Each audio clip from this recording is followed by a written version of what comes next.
जय श्री कृष्णा। राधे राधे। मैं पूजा झा आप सबका अपने चैनल बी ब्लेस्ड एस्ट्रो में स्वागत करती हूँ। सभी एकादशियों को जन्म देने वाली और सबसे बड़ी एकादशी उत्पन्ना एकादशी मार्गशीर्ष मास के कृष्ण पक्ष की एकादशी तिथि को पड़ती है। भगवान श्री हरि विष्णु ने स्वयं उत्पन्ना एकादशी माता को यह वरदान दिया था कि जो भी मनुष्य या देवता, जो भी श्रद्धालु भक्ति पूर्वक इस व्रत को करेंगे, वे निश्चय ही बैकुंठ लोक को प्राप्त करेंगे। उनके समस्त पाप समूल नष्ट हो जाएंगे, क्योंकि इस एकादशी व्रत का फल सभी व्रतों और तीर्थों के फल से महान है। माता एकादशी के साथ साथ भगवान श्री हरि विष्णु की कृपा का भी पात्र बनेगा, इसीलिए यह एकादशी अत्यंत विशेष होती है। तो आज के इस वीडियो में सुनेंगे उत्पन्ना एकादशी की दिव्य कथा, जिसको सुनने मात्र से प्राणियों के सब दुख दूर हो जाते हैं, धन धान्य सुख समृद्धि का लाभ मिलता है और भगवान श्री हरि विष्णु के साथ माता लक्ष्मी का उनके घरों में स्थायी निवास होता है। और इसके साथ जानेंगे आज के दिन भगवान विष्णु को कौन सी एक चीज अवश्य अर्पित करें, जिससे आपके घर में भगवान विष्णु के आशीर्वाद से धन धान्य सुख समृद्धि भरी रहे। तो भगवान श्री लक्ष्मी नारायण के चरणों का ध्यान करते हुए बड़ी श्रद्धा और प्रसन्नचित मन से इस दिव्य कथा का पूरा श्रवण अवश्य कीजिए। बोलिए लक्ष्मी नारायण की जय। भगवान श्री कृष्ण के वचन सुन अर्जुन ने कहा, हे प्रभु, आपने इस एकादशी व्रत के पुण्यों को अनेक तीर्थ के पुण्यों से श्रेष्ठ और पवित्र क्यों बताया है? कृपा करके यह सब आप विस्तार पूर्वक कहिए। तब भगवान श्री कृष्ण बोले, पार्थ, सतयुग में एक महाभयंकर दैत्य हुआ करता था, जिसका नाम मूर था। उस दैत्य ने इंद्र आदि देवताओं पर विजय प्राप्त कर लिया और उन्हें उनके पद से हटा दिया।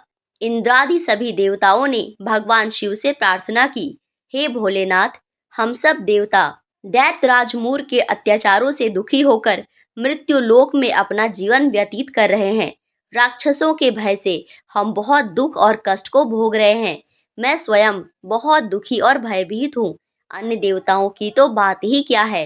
अतः हे देवाधिदेव, आप मूर दैत्य के अत्याचार से बचने का उपाय बताइए।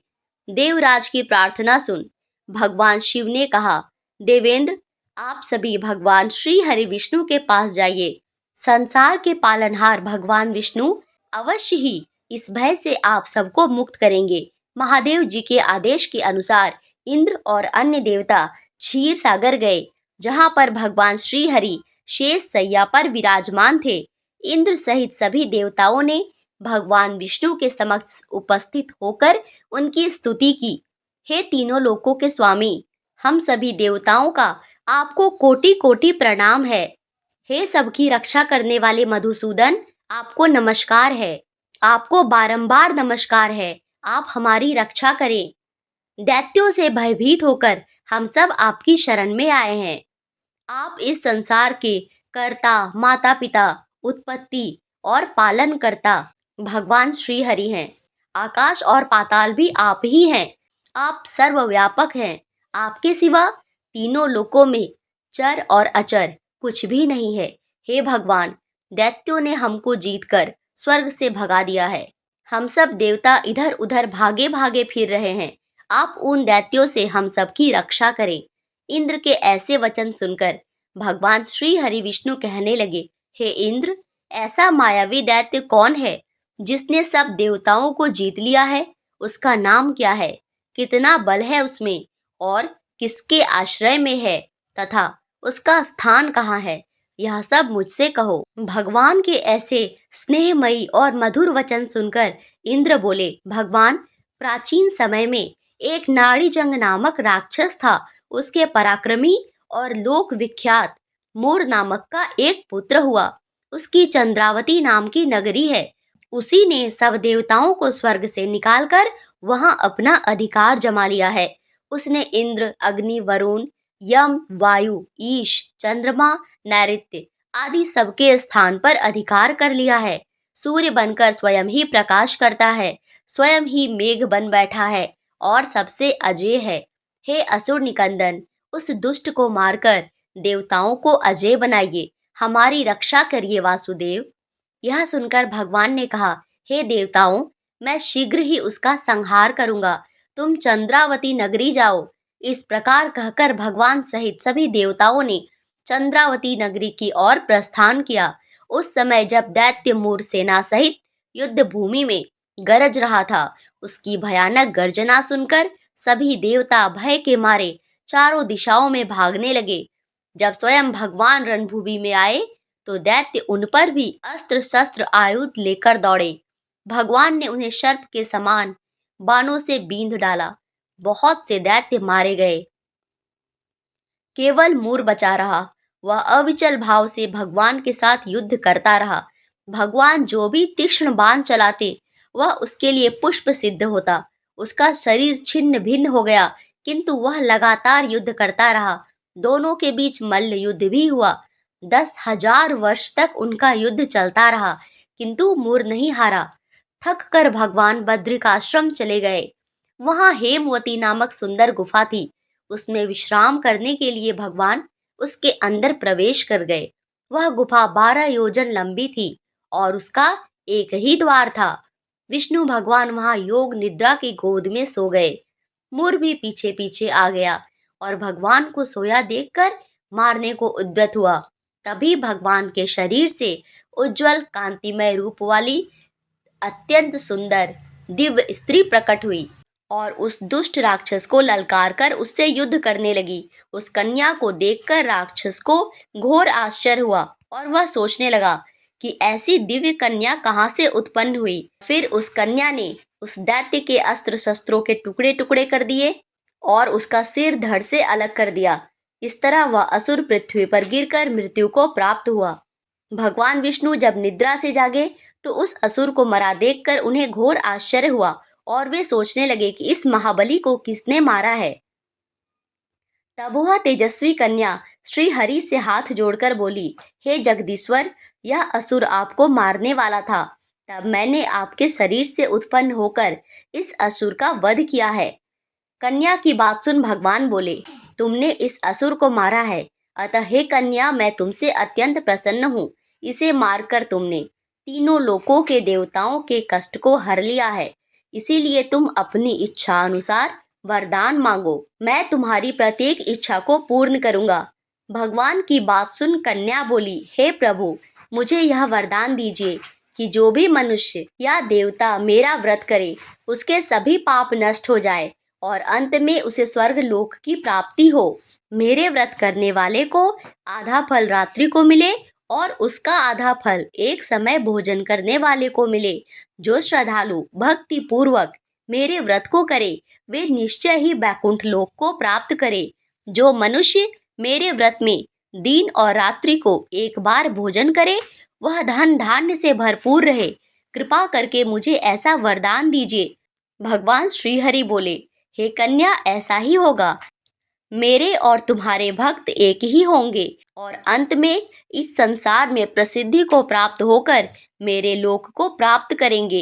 हे कल्याणी, तुम एकादशी को पैदा हुई हो, इसीलिए तुम्हारा नाम भी एकादशी हुआ। और क्योंकि तुम मेरे अंश से उत्पन्न हुई हो, इसीलिए संसार में तुम उत्पन्ना एकादशी के नाम से जानी जाओगी। तथा जो मनुष्य इस दिन व्रत करेंगे उसके समस्त पाप नष्ट हो जाएंगे। तो मेरे लिए अत्यधिक प्रिय हो। तुम्हारे व्रत का फल सब तीर्थों के फल से भी महान होगा और यह मेरा कथन है। श्री कृष्ण जी ने कहा, हे पांडुपुत्र, एकादशी के व्रत का फल सभी व्रतों और सभी तीर्थों के फल से भी महान है।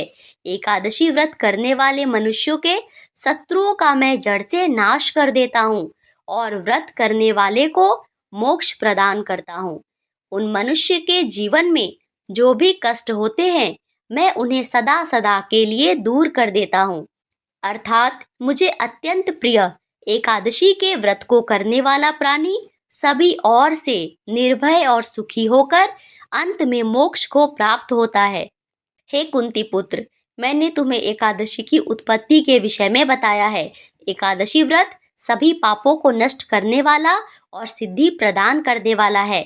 श्रेष्ठ मनुष्यों को दोनों पक्षों की एकादशियों को समान समझकर बिना भेदभाव किए एकादशी व्रत करना चाहिए, एकादशी कथा का श्रवण करना चाहिए और एकादशी महात्म का भी पठन करना चाहिए, तो उन्हें अश्वमेघ यज्ञ के समान फल प्राप्त होगा।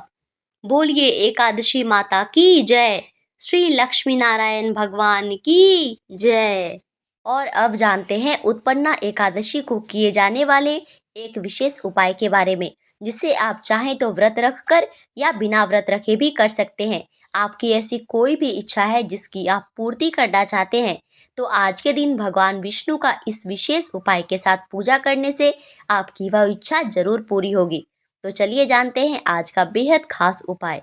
मार्गशीर्ष मास में शंख का बहुत अधिक महत्व होता है। इस महीने में यदि आप शंख की ही पूजा करते हैं या तिलक करते हैं या फिर सिर्फ दर्शन मात्र से ही आपको बहुत अधिक पुण्य फलों की प्राप्ति होती है। इसीलिए हर सनातनी के घर में शंख होना ही चाहिए। तो उत्पन्ना एकादशी के दिन किए जाने वाले शंख के उपाय में से आपको दक्षिणावर्ती शंख से यह उपाय करना है, और अगर यह शंख ना हो तो कोई भी शंख चलेगा। इस दिन आपको शंख में गंगा जल या शुद्ध जल के साथ केसर, इत्र, अष्टगंध और हल्दी डालकर 3 बार में लक्ष्मी नारायण का अभिषेक करना है और विष्णु भगवान को 11 तुलसी के पत्ते अर्पित करने हैं।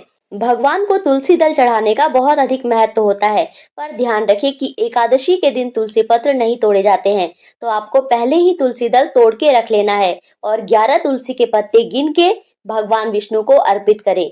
और इसके साथ इस दिन माता लक्ष्मी को हल्दी और कुमकुम अवश्य चढ़ाएं। ऐसा करने से भगवान विष्णु और माता लक्ष्मी की असीम कृपा दृष्टि हमें प्राप्त होती है और हमारी जो भी इच्छा है, और यह अभिषेक हम उस इच्छा को बोलते हुए करेंगे तो हमारी मनोकामना जरूर पूरी होगी। उत्पन्ना एकादशी व्रत का पारण 27 नवंबर 2024 को किया जाएगा। 27 नवंबर को दोपहर 1:33 से 3:26 के बीच व्रत का पारण करना शुभ रहेगा। आशा करती हूँ कि दी गई जानकारी आपके लिए काफी उपयोगी होगी। अगर आपको यह वीडियो अच्छी लगी हो तो मेरे चैनल को सब्सक्राइब और वीडियो को लाइक करना मत भूलिएगा। ऐसी जानकारी के लिए हमसे जुड़े रहें और वीडियो देखने के लिए धन्यवाद। राधे राधे।